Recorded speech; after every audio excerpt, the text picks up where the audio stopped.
du Père et du Fils et du Saint-Esprit. Amen. La paix de Jésus soit dans votre maison, sa paix et sa joie. Alléluia. Ce matin, nous lisons le Saint-Évangile selon Saint Jean, chapitre 20, versets 24 à 29. L'un des 12 était Thomas, surnommé le jumeau. Il n'était pas avec eux pour cette venue de Jésus. Comme les autres lui disaient « Nous avons vu le Seigneur », il leur répondit « Tant que je ne vois pas ses mains avec la marque des clous, et que je ne mets pas le doigt dans la marque des clous, tant que je ne mets pas la main dans son côté, je ne crois pas. » Et voilà que de nouveau, 8 jours plus tard, les disciples étaient à l'intérieur et Thomas avec eux. Alors que les portes étaient fermées, Jésus vint et se tint au milieu d'eux. Il dit « Soyez en paix ». Ensuite, il dit à Thomas « Mets ici ton doigt, regarde mes mains. Avance ta main et mets-la dans mon côté. Cesse de nier et crois. » Pour toute réponse, Thomas lui dit « Tu es mon Seigneur et mon Dieu. » Et Jésus lui dit « Tu m'as vu et tu crois. Heureux ceux qui n'ont pas vu et qui croient. » Amen. Merci Jésus pour ta parole. C'est magnifique. C'est extraordinaire. La fameuse séquence « Croire sans voir » de saint Thomas, qui est reprise par tant de gens. Moi, je crois que ce que je vois. Mais ils oublient la suite. C'est pas très futé de dire ça. Je suis comme saint Thomas. Parce que si tu étais comme saint Thomas, tu serais en Inde. Si tu étais comme saint Thomas, hein? Qu'est-ce que tu dis, Patrick? T'es sûr que ça va ce matin? Oui, parce que saint Thomas, ce qui s'est passé ensuite, c'est que Jésus l'a envoyé évangéliser l'Inde. Si certains d'entre vous ont été voyager en Inde, vous avez dû rencontrer des communautés catholiques et c'est saint Thomas qui les a fondées, par la grâce de Jésus, bien évidemment. D'ailleurs, le tombeau de saint Thomas est en Inde. Il a été martyrisé en Inde. Vous voyez donc, vous saurez quoi répondre s'il y a quelqu'un qui vous dit « Moi, je suis comme saint Thomas ». Oui, mais t'es pas comme saint Thomas, en fait. Pas du tout. Parce que saint Thomas, il a été jusqu'en Inde pour évangéliser. Vous imaginez la puissance qu'il a acquis par la grâce de Jésus. Il a reçu la force d'en haut, puisqu'il est un des 12 apôtres. Donc, ça, c'est vraiment important à regarder saint Thomas, non pas comme quelqu'un qui doute, parce que ça, c'est une erreur de sa part, et comme personnellement, j'aimerais pas trop qu'on me mette sous le nez mes erreurs.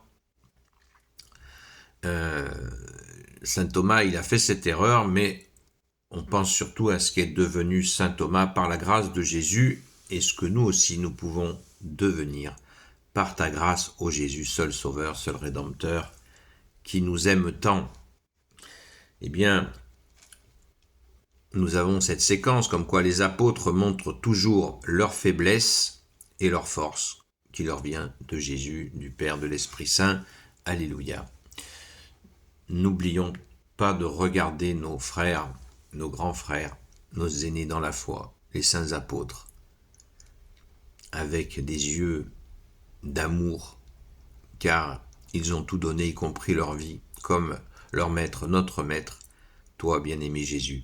Sauf Saint Jean. Saint Jean n'en est pas moins respectable et à regarder avec des yeux d'amour, car il est mort de sa belle mort.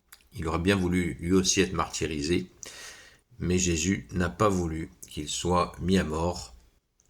Il a empêché cela. D'ailleurs, il a été plongé dans l'huile bouillante, ce qui n'a eu aucun effet sur lui. Jésus l'avait dit de toute façon, celui-là, personne ne touchera de ses cheveux, donc l'affaire était déjà actée. Quant à ses saints frères, les apôtres, ils ont été semences de catholiques. Rendons grâce Merci Jésus de bénir tes saints apôtres que tu as tant aimés, que tu aimes tant. Alléluia. Alors, on va toujours chercher quelques petites informations. On nous dit que Jésus vient au verset 26 et voilà que de nouveau, 8 jours plus tard, ça veut dire 8 jours après la résurrection. Il faut bien situer le contexte de ce qui nous est dit là. Quand il est dit 8 jours plus tard, c'est la résurrection le matin, notre chère sainte patronne, et très tôt le matin au tombeau, elle voit la première Jésus ressuscité, et le soir même, Jésus va à 20h voir les apôtres. Quand Jésus a dit à Sainte Marie-Madeleine, va prévenir mes frères que je suis ressuscité. Elle y a été, ils ne l'ont pas cru. Le soir à 20h, Jésus se déplace lui-même au cénacle où il va les voir. Il sait qu'ils sont là, il va les voir, et il se montre à eux. Mais saint Thomas n'est pas là. Voilà le contexte très important à comprendre. Et voilà donc que de nouveau, verset 26, 8 jours plus tard, les disciples étaient à l'intérieur et Thomas avec eux. Vous voyez, cette fois il est avec eux. Alors que les portes étaient fermées, Jésus vint et se tint au milieu d'eux. Alors que les portes étaient fermées. Mais il est rentré par où, Jésus? Vous voyez, ça nous donne un indice de la puissance de la résurrection de Jésus. Jésus n'est pas un esprit, n'est pas un fantôme. Et pourtant, il est rentré sans passer par la porte. Je pense que nous pouvons imaginer bien des choses.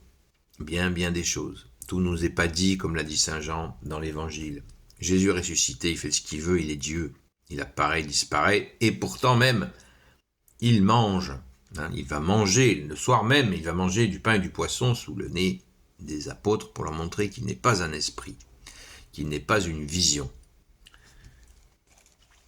Voilà, un indice très important.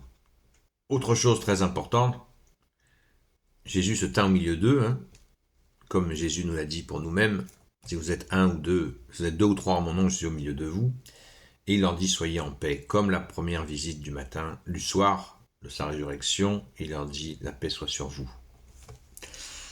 Cette paix qui montre encore que quand Jésus est là, c'est la paix de Jésus. Jésus se donne. Très important, Jésus se donne, ce qui nous donne la paix. La paix n'est pas une paix humaine. La paix que nous avons de toi, Jésus, ce n'est pas une paix humaine, c'est la paix de Dieu que tu es, Jésus, avec ton Père, l'Esprit Saint. Alléluia! Béni soit le Père, le Fils et le Saint-Esprit, maintenant et toujours, et pour l'éternité. Amen. Ô Jésus, toi qui peux tout et qui portes tout, toi le Sauveur, toi l'Emmanuel, je te confie toutes celles et ceux qui regarderont cette vidéo, ainsi que leurs proches, selon ta seule volonté, ô Jésus. Sainte Marie, Reine des cieux, toi l'Immaculée Conception, toi qui écrases le serpent, toi qui as la lune sous tes pas, toi notre Mère, Notre-Dame. Saint Joseph, toi le juste et le saint, toi le sage, toi la terreur des démons, toi le saint gardien de la Sainte Église catholique apostolique. Sainte Marie-Madeleine, notre chère sainte patronne. Et vous, tous les saints et saintes, amis de toi Jésus. Saint Michel Archange qui est comme Dieu, Saint Gabriel Archange, Saint Raphaël Archange et vous tous les anges qui servez Jésus. Je vous confie toutes celles et ceux qui regarderont cette vidéo, ainsi que leurs proches, selon ta seule volonté, ô Jésus. La paix de Jésus soit dans votre maison. Je vous dis à ce soir sur la chaîne Seul Jésus Sauve, sur TikTok, à partir de 20h. Bonne journée à vous. À très vite.